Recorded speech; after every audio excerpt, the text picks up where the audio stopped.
Em um tempo tão remoto que apenas o sussurro do vento parece lembrar, quando os deuses caminhavam entre estrelas recém-nascidas e o mundo ainda guardava o perfume dos primeiros amanheceres, surgiu a história de um jovem destinado a desafiar o impossível. Era uma época em que o mar falava em línguas antigas, as montanhas guardavam segredos nas suas sombras profundas, e cada grão de areia nas praias douradas carregava uma memória dos tempos primordiais. Havia, naqueles dias distantes, um rei chamado Acrício, que governava a cidade de Argos com mão firme, mas coração inquieto. Suas noites eram povoadas de sonhos perturbadores, e suas manhãs começavam sempre com o olhar voltado para o horizonte, como se esperasse alguma notícia que jamais chegava. Ele tinha uma filha, Danae, cujos cabelos brilhavam como fios de bronze ao sol poente, e cujos olhos continham toda a serenidade do céu após uma tempestade. A jovem era sua alegria e seu tormento, pois Acrício amava-a profundamente, mas temia o destino que os oráculos haviam previsto. Certa vez, movido pela ansiedade que não o deixava descansar, o rei viajou até Delfos, onde a névoa sagrada subia das fendas da terra como o hálito dos deuses. Ali, no templo onde a sacerdotisa falava com voz que não era sua, Acrício fez a pergunta que o atormentava: teria ele um herdeiro homem que continuasse sua linhagem? A resposta veio lenta, carregada pelo aroma de incenso e folhas de louro, flutuando no ar como uma melodia melancólica. Não, disseram os deuses através da sacerdotisa, ele não teria filho. Mas da sua filha nasceria um neto, e esse menino, quando crescesse, traria morte para o próprio avô. Acrício retornou a Argos com o coração pesado como pedra. A profecia ecoava em sua mente como bater de ondas contra rochedos, insistente e inevitável. Ele amava Danae, mas o medo da morte o consumia. Depois de muitas noites sem sono, vigiando as estrelas e procurando alguma resposta no silêncio das constelações, o rei tomou uma decisão terrível. Mandou construir uma câmara de bronze, enterrada nas profundezas do palácio, onde a luz do sol chegava apenas como um sussurro dourado através de pequenas fendas. Para lá levou sua filha, dizendo-lhe que era para sua proteção, mas na verdade era uma prisão, um lugar onde ela estaria afastada de todo e qualquer pretendente, onde nenhum homem poderia tocá-la, e assim a profecia jamais se cumpriria. Danae vivia naquela câmara subterrânea como uma flor esquecida num jardim abandonado. Suas servas traziam-lhe comida e água, tecidos para bordar e histórias para afastar a solidão. Ela aprendeu a contar o tempo pelo movimento das sombras que dançavam nas paredes de bronze, pelo canto distante dos pássaros que às vezes alcançava seus ouvidos, pelo ritmo das estações que mudavam o ar que entrava pelas frestas. Era uma existência tranquila, mas melancólica, como uma canção antiga cantada em voz baixa. Mas os deuses observavam, e o destino seguia seu curso como um rio que não pode ser represado. Zeus, o senhor do trovão e das nuvens, o rei de todos os deuses, viu a bela Danae em sua prisão dourada e comoveu-se com sua solidão. Ou talvez tenha simplesmente desejado a jovem, como era seu costume. De qualquer forma, o grande deus decidiu visitá-la, e sendo Zeus, encontrou um modo de atravessar as paredes de bronze. Transformou-se em chuva de ouro, em luz líquida e brilhante, que caiu suavemente através das fendas do teto, enchendo a câmara com uma luminosidade sobrenatural. Danae estendeu as mãos, assombrada pela beleza daquilo, e a luz dourada envolveu-a como um abraço quente, como o beijo do próprio sol. Daquela união divina, nasceu uma criança. Quando Danae segurou o bebê pela primeira vez, viu nos olhos dele algo extraordinário, uma centelha que não era inteiramente humana. O menino tinha pele suave como pétalas e chorava com uma voz que parecia música. Ela o chamou de Perseu, e amou-o com toda a força do seu coração solitário. Durante algum tempo, Danae conseguiu esconder a criança de seu pai. Mas bebês crescem, e suas vozes se tornam mais fortes. Um dia, Acrício ouviu o choro de uma criança ecoando das profundezas do palácio. Desceu até a câmara de bronze com o coração apertado de terror e raiva. Quando viu o menino nos braços de sua filha, compreendeu que a profecia estava se cumprindo, que nenhuma parede, por mais forte que fosse, poderia deter o destino. O rei poderia ter matado a criança ali mesmo, mas não conseguiu. Por mais que o medo dominasse, ainda havia nele um vestígio de humanidade que o impedia de derramar o sangue do próprio neto. Então, tomou outra decisão, igualmente cruel, mas que lhe poupava de ser o assassino direto. Mandou construir um grande baú de madeira, forte e bem vedado, e ali colocou Danae e o pequeno Perseu, com algumas provisões, e mandou que o baú fosse levado ao mar e abandonado às ondas.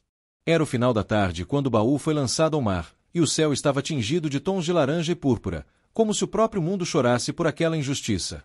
Danae segurou seu filho contra o peito enquanto o baú balançava sobre as águas, e cantou para ele canções suaves, canções que sua própria mãe lhe havia ensinado quando era criança. O som das ondas era como uma respiração profunda e constante, e aos poucos, embalada por aquele ritmo ancestral, Danae adormeceu com Perseu em seus braços.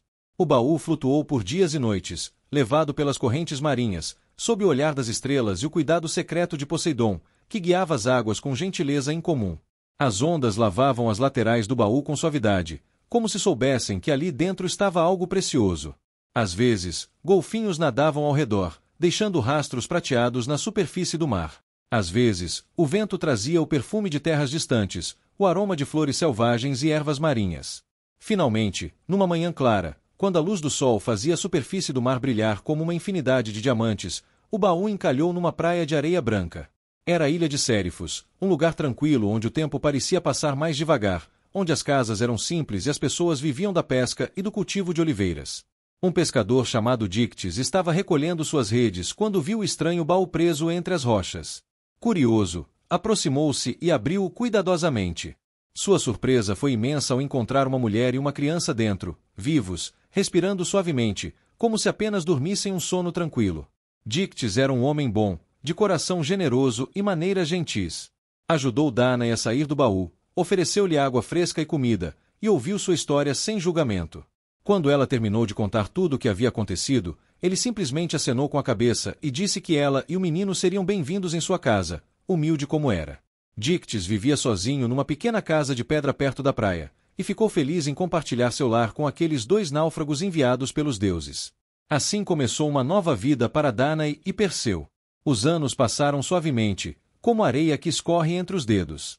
Perseu cresceu sob o sol da ilha, aprendendo a nadar nas águas cristalinas, a pescar com Dictys, a reconhecer as estrelas que guiavam os navegantes. Ele era um menino quieto e observador, com olhos que sempre pareciam estar vendo algo além do horizonte. Sua mãe lhe contava histórias dos deuses e heróis, e ele ouvia com atenção, gravando cada palavra na memória como quem guarda tesouros preciosos. A vida em Sérifos era simples, mas cheia de pequenas alegrias. Pela manhã, Perseu acordava com o som das gaivotas e o cheiro do mar. Ajudava Dictys a consertar as redes, a preparar as iscas, a remar até os pontos onde os peixes eram mais abundantes. Aprendeu a sentir o ritmo das marés, a ler os sinais do céu que anunciavam tempestades ou dias calmos. À tarde, quando o sol estava alto e o calor tornava o trabalho pesado, descansavam à sombra das oliveiras, comendo pão fresco e azeitonas, bebendo vinho aguado e água fria de um poço profundo. À noite, depois do jantar, sentavam-se do lado de fora da casa, observando as estrelas. Dictys apontava as constelações e contava suas histórias, as mesmas que seu pai lhe havia contado quando era jovem. Ali estava Órion, o caçador, ali, as Pleiades, as 7 irmãs, ali, Cassiopeia, a rainha vaidosa. Perseu ouvia tudo com fascinação, sentindo que aquelas estrelas eram mais do que simples luzes no céu, eram testemunhas silenciosas de histórias tão antigas quanto o próprio tempo. Conforme crescia, Perseu tornava-se cada vez mais forte e ágil. Praticava com lanças de madeira, aprendia a lutar com Dictys, que em sua juventude havia sido soldado. Mas mais do que a força física, Perseu desenvolvia outras qualidades: paciência, observação cuidadosa, capacidade de permanecer calmo mesmo nas situações mais difíceis. Havia nele uma quietude que não era fraqueza, mas sim a força de uma árvore profundamente enraizada, que não se abala com os ventos. Mas a paz de Sérifos não duraria para sempre. A ilha tinha um rei, Polidectes, irmão de Dictys, mas de caráter completamente oposto. Onde Dictys era bondoso, Polidectes era cruel. Onde Dictys era generoso, Polidectes era ganancioso. O rei vivia num palácio no centro da ilha, cercado de riquezas que havia extorquido dos habitantes. E quando viu Danae, ainda bela apesar dos anos, desejou-a para si. Polidectes começou a visitar a casa de Dictys com frequência, sempre trazendo presentes caros, sempre falando com voz melosa, sempre tentando conquistar o coração de Danae. Mas ela não se interessava por ele. Percebia a falsidade por trás dos sorrisos, a crueldade escondida sob as palavras doces. Perseu, já um jovem adulto, também desconfiava do rei e mantinha-se sempre vigilante quando ele estava por perto. O rei, frustrado pela rejeição, começou a arquitetar um plano. Se Danae não aceitaria por vontade própria, ele precisaria encontrar um jeito de afastar aquele filho protetor que estava sempre ao seu lado.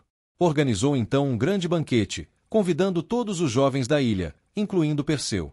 Durante a festa, anunciou que estava planejando se casar com outra mulher, uma princesa de uma ilha distante, e pediu que cada convidado contribuísse com um presente para o casamento. A maioria dos jovens ofereceu cavalos, pois Polidectes amava cavalos. Quando chegou a vez de Perseu, o jovem ficou constrangido. Ele não tinha cavalos, nem qualquer outra riqueza para oferecer. Polidectes, percebendo sua oportunidade, fez uma expressão de falsa preocupação e disse que qualquer presente seria bem-vindo. Foi então que Perseu, orgulhoso demais para admitir que não tinha nada para dar, e suspeitando das intenções do rei, declarou com voz firme que traria qualquer presente que Polidectes desejasse. O rei sorriu, um sorriso que não alcançou seus olhos, e respondeu: então traga-me a cabeça da Medusa. Um silêncio caiu sobre o salão como uma pedra jogada num lago tranquilo. Todos conheciam a história da Medusa, a górgona cujo olhar transformava qualquer ser vivo em pedra. Ela vivia numa terra distante, num lugar de escuridão e morte, cercada pelas estátuas de pedra daqueles que haviam sido tolos ou corajosos o suficiente para enfrentá-la. Pedir a cabeça da Medusa era o mesmo que pedir a morte de Perseu. Mas o jovem, mantendo a calma que sempre o caracterizava, simplesmente acenou com a cabeça e disse que assim seria. Danae ficou desesperada quando soube da promessa de seu filho. Implorou que ele desistisse, que fugissem juntos para outra ilha, para outro lugar onde Polidectes não pudesse alcançá-los. Mas Perseu, com a determinação que havia herdado de seu pai divino, disse que cumpriria sua palavra. Havia algo nele que não aceitava fugir, que precisava enfrentar o desafio, por impossível que parecesse. Na noite antes de partir, Perseu caminhou sozinho pela praia. A lua cheia iluminava o mar com uma luz prateada, e as ondas sussurravam contra a areia. Ele pensava em sua mãe, em Dictys, em tudo o que deixaria para trás se não retornasse. Pensava também em seu destino, naquela profecia que havia transformado sua vida antes mesmo que ele nascesse. Sentia-se como uma peça num jogo jogado pelos deuses, mas ao mesmo tempo havia nele uma vontade própria, uma determinação de escolher seu caminho, mesmo que o caminho escolhido fosse perigoso. Foi então que os deuses intervieram, como tantas vezes faziam nas vidas dos mortais. Duas figuras apareceram diante dele na praia prateada. Atena, a deusa da sabedoria e da guerra justa, com seus olhos cinzentos brilhando como estrelas, e Hermes, o mensageiro dos deuses, com suas sandálias aladas e seu sorriso travesso. Atena falou primeiro, sua voz clara como o som de um sino de bronze. Ela disse que Perseu não enfrentaria a Medusa sozinho, que os deuses haviam decidido ajudá-lo, pois ele era filho de Zeus e havia mostrado coragem e determinação. Atena entregou-lhe um escudo, mas não era um escudo comum. Sua superfície era polida até brilhar como um espelho, e nela Perseu poderia ver o reflexo da Medusa sem olhar diretamente para ela. Hermes ofereceu-lhe suas sandálias aladas, que permitiriam voar, e uma espada especial chamada Harpe, com lâmina curva e afiada como o próprio vento. Ele também recebeu o Quibizis, uma sacola mágica que poderia guardar a cabeça da Medusa com segurança. Mas antes de encontrar a Medusa, Perseu precisaria descobrir onde ela vivia. Para isso, teria que consultar as Graias, 3 irmãs antigas que compartilhavam um único olho e um único dente entre elas. Atena explicou-lhe como encontrá-las, nas terras do extremo ocidente, onde o sol poente pintava o céu de vermelho sangue todas as noites. Perseu partiu ao amanhecer, voando sobre o mar com as sandálias aladas. Era uma sensação extraordinária, sentir o vento no rosto, ver o mundo diminuir abaixo dele, as ilhas parecendo apenas manchas escuras na imensidão azul. Ele voou por dias, atravessando terras desconhecidas, passando sobre montanhas cobertas de neve e desertos onde a areia brilhava como ouro derretido. À noite, descansava nas nuvens, observando as estrelas, pensando em sua jornada. Finalmente chegou à caverna das Graias, um lugar sombrio e frio, onde a luz do sol parecia ter medo de entrar. As 3 irmãs estavam sentadas na escuridão, resmungando entre si, passando o olho de uma para outra para que pudessem enxergar. Perseu aproximou-se silenciosamente, esperando o momento certo, e quando o olho estava sendo passado de uma irmã para outra, ele o pegou rapidamente. As Graias gritaram de surpresa e raiva, exigindo que ele devolvesse o olho. Mas Perseu, mantendo a calma, disse que só o faria se elas lhe dissessem onde encontrar a Medusa. Depois de muita reclamação e barganha, as irmãs finalmente cederam. Disseram-lhe que a Medusa vivia numa ilha distante, no fim do mundo conhecido, num lugar onde até os deuses raramente se aventuravam. Deram-lhe direções precisas, descrevendo marcos que ele deveria seguir. Perseu devolveu-lhes o olho, como prometera, e partiu novamente. Voou por mais dias e noites, até chegar finalmente à ilha da Medusa. Era um lugar desolado, coberto de névoa cinzenta, onde nenhuma planta crescia e nenhum pássaro cantava. O silêncio era opressivo, pesado como uma manta molhada. Por toda parte havia estátuas, homens e mulheres transformados em pedra no momento de seu terror final, seus rostos congelados em expressões de horror. Perseu caminhou cuidadosamente entre as estátuas, segurando o escudo polido à sua frente, usando-o como espelho para ver o caminho sem olhar diretamente. O ar cheirava a pedra úmida e algo mais, algo antigo e amargo. Ele ouvia sons distantes, sibilos e sussurros que ecoavam pela neblina. Seu coração batia forte, mas suas mãos permaneciam firmes. Finalmente, ele a viu. Medusa estava dormindo na entrada de sua caverna, seu corpo de mulher retorcido no sono, suas serpentes movendo-se preguiçosamente em torno de sua cabeça. Uma vez ela havia sido bela, Perseu sabia da história, uma sacerdotisa de Atena transformada em monstro como punição por um crime que não fora inteiramente seu. Havia tragédia ali, não apenas horror. Perseu observou-a através do reflexo no escudo, estudando seus movimentos, esperando o momento certo. Ele não sentia ódio, apenas uma determinação tranquila. Quando teve certeza de que poderia fazer o que precisava fazer, moveu-se rapidamente e com precisão. Com um único golpe da harpe, guiado pelo reflexo no escudo, separou a cabeça do corpo. O que aconteceu a seguir foi maravilhoso e terrível ao mesmo tempo. Do pescoço decapitado da Medusa, jorrou não apenas sangue, mas vida.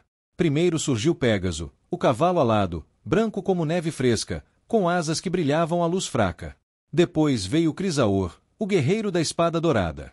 Ambos eram filhos da união antiga entre Medusa e Poseidon, antes de sua transformação, e agora finalmente nasciam para o mundo. Pégaso relinhou uma vez, um som que era pura alegria, e voou para o céu, desaparecendo entre as nuvens. Perseu observou o cavalo partir com uma sensação de admiração. Depois, cuidadosamente, colocou a cabeça da Medusa no quibizis, a sacola mágica, tomando cuidado para não olhar diretamente para ela mesmo depois de morta. Ele iniciou sua jornada de volta, voando novamente sobre terras distantes. Mas o destino tinha outros planos para ele antes que pudesse retornar a Sérifos. Ao passar sobre a costa da Etiópia, viu algo que o fez parar. Havia uma jovem mulher acorrentada a uma rocha à beira-mar, as ondas lambendo seus pés. Ela estava vestida com roupas finas, mas rasgadas pelo vento e pela água salgada. Seu cabelo escuro estava solto, flutuando ao redor de seu rosto como algas marinhas. Ela chorava silenciosamente, olhando para o horizonte com expressão de resignação. Perseu desceu até ela, e quando a jovem o viu, seus olhos se arregalaram de surpresa. Ele perguntou o que havia acontecido, porque ela estava acorrentada assim. Com voz trêmula, ela contou sua história. Seu nome era Andrômeda, filha do rei Cefeu e da rainha Cassiopeia. Sua mãe, em sua vaidade, havia se gabado de que Andrômeda era mais bela que as Nereidas, as ninfas do mar. As Nereidas, ofendidas, queixaram-se a Poseidon, que enviou um monstro marinho para devastar a costa.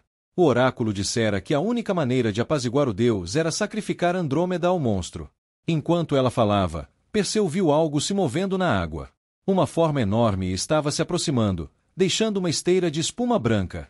Era um monstro, uma criatura das profundezas com escamas que brilhavam como metal molhado e olhos que eram abismos de fome antiga. Perseu não hesitou. Voou até o monstro, a harpe brilhando em sua mão. A batalha foi rápida mas intensa. O monstro era forte e rápido, emergindo da água como um pesadelo, mas Perseu tinha vantagem da velocidade e das sandálias aladas. Ele dançava no ar, golpeando onde podia, evitando as mandíbulas enormes. Finalmente, encontrou um ponto fraco sob as escamas e afundou a espada profundamente. O monstro soltou um rugido que fez as próprias ondas recuarem, e então mergulhou de volta nas profundezas, deixando um rastro de sangue escuro que se dissolvia na água. Perseu libertou Andrômeda das correntes, e quando ela ficou em pé, ele viu que era realmente bela, com uma beleza serena que vinha tanto de dentro quanto de fora. Ela o agradeceu com lágrimas de gratidão, e ele a levou de volta ao palácio de seus pais. Os reis receberam Perseu como um herói, oferecendo-lhe tudo o que possuíam. Mas ele pediu apenas uma coisa: a mão de Andrômeda em casamento. Os reis concordaram imediatamente, felizes não apenas por terem sua filha de volta, mas também por vê-la com alguém tão corajoso e nobre. Mas havia um problema. Andrômeda já estava prometida a outro homem, Fineu, que era tio dela. Fineu chegou ao palácio com seus homens, exigindo que Andrômeda lhe fosse entregue. Quando Cefeu tentou explicar que ela agora pertencia a Perseu, que a havia salvado, Fineu ficou furioso. Uma luta começou no salão do palácio. Perseu lutou bravamente, mas estava em desvantagem numérica. Finalmente, não vendo outra saída, pegou a cabeça da Medusa e a ergueu, tomando cuidado para não olhar diretamente para ela. Todos os homens de Fineu foram instantaneamente transformados em pedra, incluindo o próprio Fineu, que ficou congelado com sua espada erguida, para sempre preso naquele momento de raiva e ganância. Depois disso, Perseu e Andrômeda casaram-se numa cerimônia simples mas bela, com o mar como testemunha e as estrelas como bênção. Ficaram algum tempo com os pais dela, mas logo Perseu sentiu o chamado de casa. Precisava retornar a Sérifos, onde sua mãe estava esperando, onde Polidectes certamente ainda tramava seus planos. A jornada de volta foi tranquila. Perseu e Andrômeda voaram juntos, ela em seus braços, sobre o mar interminável. Conversavam sobre seus sonhos, sobre o futuro que construiriam juntos. Andrômeda tinha um espírito aventureiro que combinava bem com o de Perseu, e uma bondade que lembrava dele. Quando finalmente chegaram a Sérifos, Perseu descobriu que Polidectes havia continuado a perseguir sua mãe. Dánae e Dictys haviam se refugiado num templo, buscando proteção divina, pois o rei havia se tornado cada vez mais insistente e ameaçador. Perseu foi diretamente ao palácio, onde Polidectes estava realizando outro de seus banquetes. O rei ficou chocado ao ver Perseu vivo. Havia certeza de que o jovem morreria na tentativa de conseguir a cabeça da Medusa. Mas lá estava ele, são e salvo, e mais do que isso, acompanhado de uma mulher de beleza notável. Polidectes tentou disfarçar sua surpresa com um sorriso falsos, ou um bando de Perseu, dizendo que ele certamente não havia trazido o que prometera. Perseu simplesmente abriu o quibizis e ergueu a cabeça da Medusa. Mesmo na morte, seu poder permanecia intacto. Polidectes e todos os seus cortesãos foram transformados em pedra instantaneamente, suas expressões de zombaria congeladas para sempre. Dictys, o bondoso pescador que havia acolhido Perseu e Dánae tantos anos antes, foi feito rei de Sérifos. Ele governou com justiça e gentileza, e a ilha prosperou sob seu comando. Perseu devolveu as sandálias aladas e a harpe a Hermes, que as recebeu com um sorriso aprovador. A cabeça da Medusa foi dada a Atena, que a colocou em seu escudo, o Égide, onde permaneceria como proteção contra inimigos. Mas a história de Perseu ainda não havia terminado. Ele decidiu viajar para Argos, a terra de seu avô, levando Andrômeda, sua mãe e Dictys consigo. Queria conhecer Acrício, talvez fazer as pazes, mostrar que a profecia não precisava se cumprir da maneira terrível que o rei havia imaginado. Quando Acrício soube que Perseu estava a caminho, o velho medo retornou. Ele fugiu de Argos, viajando para terras distantes, tentando escapar de seu destino. Estabeleceu-se em Larissa, uma cidade onde esperava estar seguro. Perseu e sua família chegaram a Argos e foram bem recebidos. Com o tempo, Perseu foi convidado para participar de jogos atléticos em Larissa, em honra a um rei que havia falecido. Ele aceitou, pois sempre gostara de competições amigáveis. Durante os jogos, Perseu participou do lançamento de disco. Ele lançou com toda a sua força, mas o vento, ou talvez o destino, desviou o disco de seu curso. Ele voou errático pelo ar e atingiu um espectador idoso na plateia. Quando Perseu correu para ver quem havia sido ferido, seu coração parou. Era Acrício. O velho rei havia viajado até ali tentando fugir de seu neto, mas acabará encontrando-o mesmo assim. A profecia se cumprirá, não através de malícia ou intenção, mas através de um acidente trágico, uma convergência de circunstâncias impossível de prever ou evitar. Perseu ficou devastado. Ele nunca havia desejado matar seu avô, nunca havia querido que a profecia se realizasse. Realizou os ritos funerários com todo o respeito e honra que Acrício merecia, chorando por um homem que nunca tivera chance de conhecer verdadeiramente, por um avô que o medo havia transformado em inimigo. Depois disso, Perseu não quis governar Argos, pois a cidade estava manchada pela memória daquela tragédia. Em vez disso, trocou de reino com o rei de Tirinto, e estabeleceu-se lá com Andrômeda. Juntos, eles fundaram Micenas, uma cidade que se tornaria grande e poderosa nos anos seguintes. Perseu e Andrômeda viveram uma vida longa e feliz. Tiveram muitos filhos, que se tornariam ancestrais de heróis futuros. Ele governou com sabedoria e justiça, sempre lembrando das lições que aprenderá em sua jornada, que a coragem não é a ausência de medo, mas a capacidade de agir apesar dele, que o destino pode ser inevitável, mas a maneira como enfrentamos define quem somos, que a bondade de pessoas como Dictys é mais valiosa que todo o ouro do mundo. À noite, Perseu às vezes caminhava sozinho sob as estrelas, pensando em tudo o que havia vivido. Pensava em sua mãe, que havia sobrevivido a tanto e permanecerá forte e gentil. Pensava em Andrômeda, dormindo em paz, sua respiração suave como o sussurro do vento. Pensava nas escolhas que havia feito, nos caminhos que havia tomado. Olhava para o céu e via as constelações que Dictys lhe havia ensinado a reconhecer tantos anos antes. E sabia que um dia, quando sua vida terrena terminasse, ele e Andrômeda também subiriam para o céu, transformados em estrelas pelos deuses, para brilhar eternamente como lembrança de uma história de coragem, amor e destino.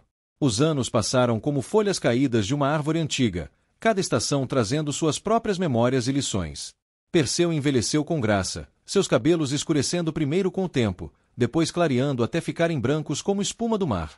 Mas seus olhos mantinham aquele brilho especial, aquela quietude que havia desenvolvido ainda jovem, observando o horizonte em Sérifos. Ele gostava de sentar-se no jardim ao entardecer, quando as sombras cresciam longas e suaves, e o ar ficava perfumado com o aroma de flores que Andrômeda cultivava com tanto carinho. Ela sentava-se ao seu lado, sua mão entrelaçada na dele, e juntos observavam o pôr do sol pintar o céu com todas as cores que os deuses haviam criado quando o mundo era novo. Não precisavam falar muito. Depois de tantos anos juntos, o silêncio entre eles era confortável como um manto de lã macia numa noite fria. Seus filhos cresceram fortes e sábios. Havia Perses, que herdara o temperamento calmo do pai e os olhos penetrantes da mãe. Alceu, que seria avô de Hércules, o maior de todos os heróis. Estenelo, cuja bondade lembrava a de Dictes. Hélios, Mestor e Electrião, cada um com seus próprios dons e destinos. E sua única filha, Gorgófone, cujo nome significava assassina de Gorgona, uma homenagem à façanha mais famosa de seu pai, mas que cresceu para ser uma mulher de paz, gentil com todos que conhecia. Perseu educou seus filhos não apenas nas artes da guerra e da governança, mas também na humildade e na compaixão. Contava-lhes histórias de sua juventude, das lições que aprenderá com Dictes enquanto consertavam redes sob o sol de Sérifos. Ensinava-lhes que a verdadeira força não estava apenas nos músculos ou na coragem de enfrentar monstros, mas na capacidade de ser gentil quando se tinha o poder de ser cruel, de ser generoso quando se podia ser egoísta, de perdoar quando se tinha o direito de buscar vingança. Às vezes, em noites especiais, quando seus netos se reuniam ao redor da fogueira no pátio central do palácio, Perseu contava a história completa de sua jornada. Mas ele não a contava como um conto de glória e heroísmo vazio. Falava do medo que sentirá ao entrar na Ilha da Medusa, da solidão durante os longos voos sobre o mar interminável, da tristeza que ainda carregava por ter sido, mesmo que involuntariamente, o instrumento da morte de seu avô. Os netos ouviam com os olhos arregalados, fascinados, mas também aprendendo que até mesmo os heróis eram humanos, que sentiam dúvidas e medos, que cometiam erros e carregavam arrependimentos. Era isso que tornava suas vitórias mais significativas, não o fato de serem invencíveis, mas o fato de terem vencido apesar de todas as suas fraquezas e incertezas. Micenas prosperava sob o governo de Perseu. As muralhas da cidade eram fortes, construídas com pedras tão enormes que as gerações futuras acreditariam que apenas ciclopes poderiam tê-las erguido. Os campos ao redor eram férteis, produzindo trigo dourado que ondulava ao vento como ondas de um mar terrestre. Os pastores levavam seus rebanhos pelas colinas verdejantes, e suas canções ecoavam pelos vales. Os mercadores vinham de terras distantes, trazendo especiarias do Oriente, marfim do Sul, âmbar do Norte, e levando em troca o azeite de oliva que era o orgulho da região, o vinho escuro e doce, os tecidos finamente tecidos pelas mulheres da cidade.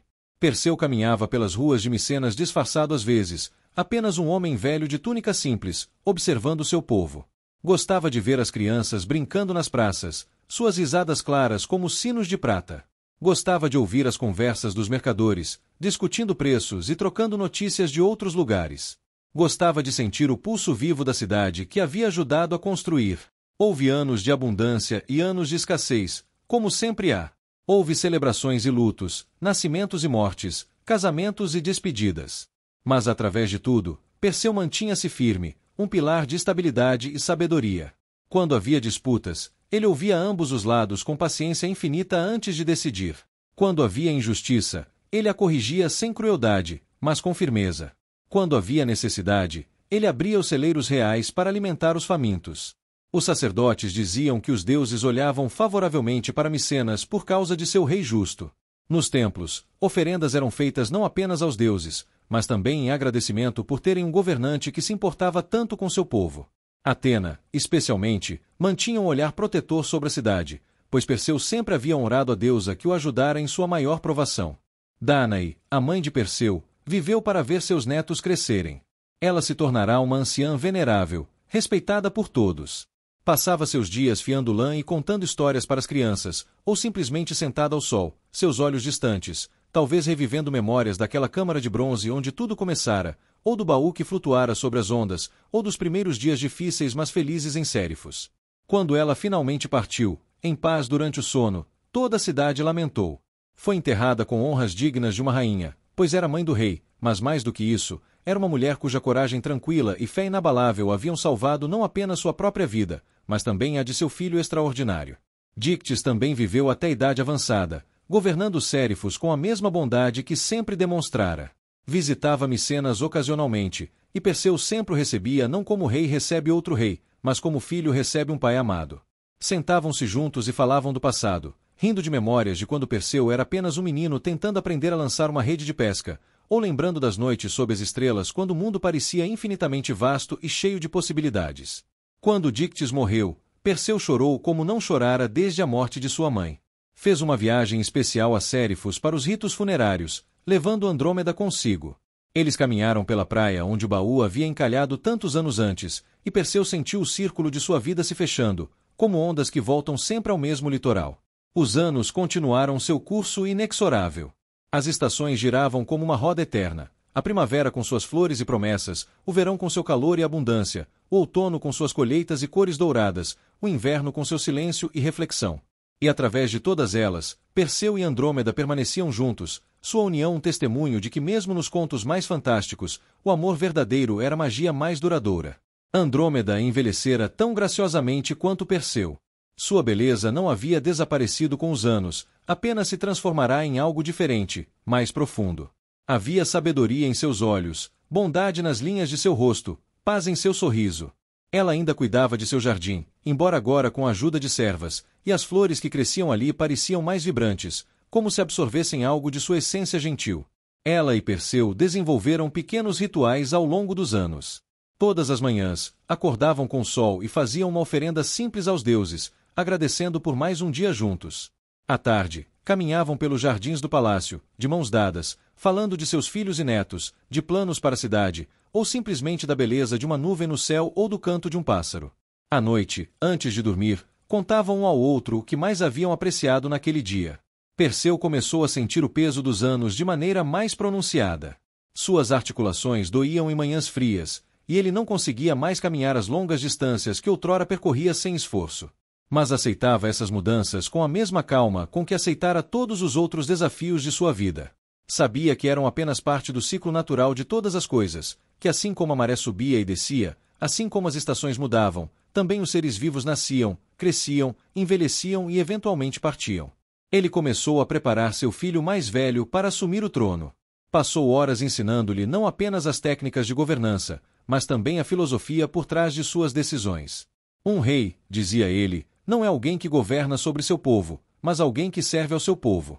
O poder que te será dado não é para ser usado para a tua própria glória, mas para o bem-estar de todos aqueles que dependem de ti. Nas noites mais claras, quando a lua cheia iluminava o mundo com sua luz prateada, Perseu ainda caminhava até as muralhas da cidade e olhava para as estrelas. Procurava aquelas constelações que Dictys lhe havia ensinado, e via nelas não apenas pontos de luz no céu, mas memórias de uma vida vivida com propósito e significado. Lá estava Andrômeda, sua amada, já imortalizada nas estrelas pelos deuses. Lá estavam Cassiopeia e Cefeu, seus sogros. Lá estava Cetus, o monstro marinho que ele havia derrotado. E sabia que um dia ele também estaria lá, não como conquista ou glória, mas simplesmente como parte da grande tapeçaria de histórias que o cosmos tecia desde o início dos tempos. Ele pensava em Medusa às vezes, com uma compaixão que talvez não tivesse sentido em sua juventude. Compreendia agora que ela também fora vítima, transformada em monstro por crimes que não eram inteiramente seus, punida por algo sobre o qual não tivera controle total. Sua morte havia sido necessária para que ele vivesse, para que Andrômeda fosse salva, para que tantas outras coisas boas acontecessem, mas isso não diminuía a tragédia da história dela. Fazia oferendas silenciosas à sua memória, honrando não o monstro, mas a mulher que ela havia sido antes. Os últimos anos de Perseu foram tranquilos. Ele passou mais tempo com Andrômeda, aproveitando cada momento como presente precioso que era.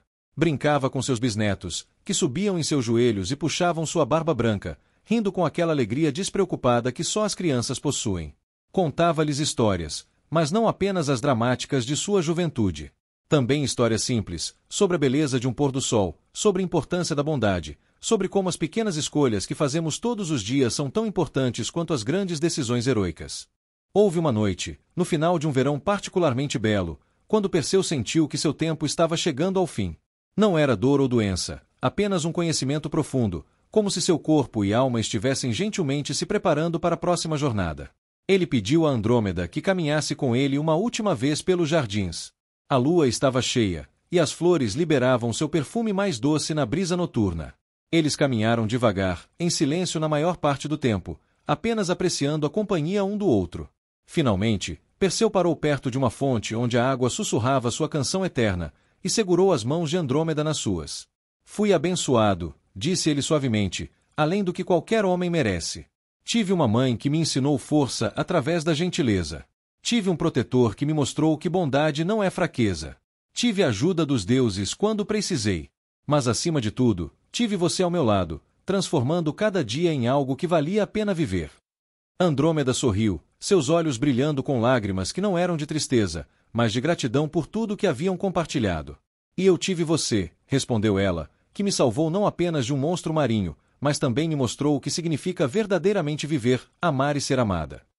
Eles permaneceram assim por um longo tempo, sob a luz da lua, duas almas que haviam encontrado uma outra através de circunstâncias impossíveis e haviam construído uma vida de significado e beleza. Quando Perseu finalmente partiu, foi em paz, cercado por aqueles que amava. Fechou os olhos como quem se prepara para um sono profundo e restaurador, e seu último pensamento foi de gratidão por tudo que havia vivido, por todos que havia conhecido, por todas as jornadas que havia feito. O luto em Micenas foi profundo, mas não desesperado. Todos entendiam que Perseu havia vivido uma vida completa, uma vida de propósito e significado. Seus feitos seriam lembrados, sim, mas mais do que isso, seria lembrado pelo tipo de homem que foi: justo, compassivo, corajoso não porque não sentia medo, mas porque não deixava o medo governar suas ações. Andrômeda viveu mais alguns anos, governando como regente enquanto seu filho assumia gradualmente mais responsabilidades. Ela manteve os jardins de Perseu, e ali, entre as flores que ambos haviam amado, sentia a presença dele como uma brisa suave. Quando finalmente chegou sua hora de partir, foi com um sorriso no rosto, sabendo que logo estaria reunida com seu amado. E assim a história de Perseu chegou ao fim, mas também não chegou, porque histórias verdadeiras nunca realmente terminam. Elas ecoam através do tempo como ondas que se propagam de uma pedra jogada na água. Seus descendentes levariam adiante suas lições, e os filhos deles, e os filhos dos filhos deles, através de gerações incontáveis. No céu noturno, as estrelas continuam a brilhar, contando sua história para qualquer um que tenha paciência de olhar e ver. Lá está Perseu, para sempre jovem entre as constelações, segurando a cabeça da Medusa. Lá está Andrômeda, acorrentada mas livre, salva para toda a eternidade. E entre eles, invisível mas sempre presente, está o amor que os uniu, um amor que nem mesmo os deuses poderiam desfazer. As gerações futuras contariam e recontariam a história de Perseu de 1000 maneiras diferentes. Algumas enfatizariam sua coragem na batalha contra Medusa. Outras falariam do romance com Andrômeda. Outras ainda focariam nas intrigas com Polidectes ou o cumprimento trágico da profecia. Mas todas elas, de alguma forma, tocariam as mesmas verdades fundamentais que Perseu havia vivido, que o destino pode ser inevitável, mas a maneira como o enfrentamos define quem somos, que a verdadeira força vem da gentileza tanto quanto da coragem, que as conexões que fazemos com outros são mais importantes do que qualquer feito individual. Nos templos de Micenas, sacerdotes continuariam a fazer oferendas em sua memória. Nos lares simples, mães contariam a seus filhos sobre o menino que nasceu numa prisão e cresceu para ser um herói, não porque era invencível, mas porque nunca desistiu de fazer o que era certo. Nos palácios, reis estudariam suas decisões como governante, aprendendo que poder sem compaixão é tirania, e que a melhor maneira de ser lembrado não é através de conquistas militares, mas através do bem-estar que se cria para aqueles que dependem de nós. Em noites tranquilas, quando o vento sopra suave através dos olivais e o mar murmura suas canções antigas contra a costa, pode-se quase ouvir o eco daquela história antiga, de um baú flutuando nas ondas, de um jovem voando sobre terras desconhecidas, de uma cabeça que transformava tudo em pedra, de um amor que superou destinos e distâncias, de uma vida vivida com propósito e encerrada em paz. A lua continua sua dança eterna através do céu, iluminando o mundo com sua luz prateada. As estrelas continuam seu vigia silenciosa, testemunhas imortais de todas as histórias humanas. E algures, entre o sono e a vigília, entre a memória e o esquecimento, a história de Perseu vive, esperando ser contada mais uma vez, para mais uma geração de ouvintes que precisa aprender que heróis não são aqueles que não sentem medo, mas aqueles que o sentem e mesmo assim escolhem agir com coragem e compaixão. E assim, sob o manto estrelado da noite, com o sussurro do vento como companhia e o perfume das flores noturnas no ar, a história chega ao seu descanso suave, como um barco que finalmente encontra seu porto após uma longa viagem através de mares tempestuosos e águas calmas, chegando em casa no último momento do crepúsculo, quando o dia encontra a noite e tudo é paz, e tudo é silêncio. E tudo é, finalmente, como deveria ser.